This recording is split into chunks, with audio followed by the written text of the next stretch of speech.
25 December 2023 సోమవారం పంచాంగ వివరాలు. శ్రీ శోభకృత నామ సంవత్సరం మార్గశిర మాసం హేమంత ఋతువు దక్షిణాయనము.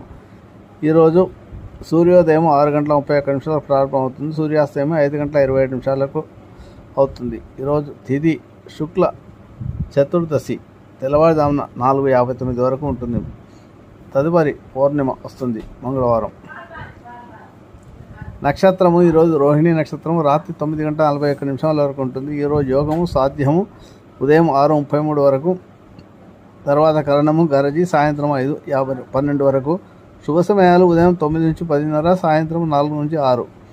రాహుకాలం ఉదయం 7:30 నుంచి 9 వరకు, జమగండం మధ్యాహ్నం 10:30 నుంచి 12 వరకు. దుర్ముహూర్తము మధ్యాహ్నం 12:21 నుంచి 1:05 వరకు, తిరిగి 2:32 నుంచి 3:16 వరకు. వర్జము రాత్రి తెల్లవారుజామున 3:23 నుంచి 5 గంటల వరకు,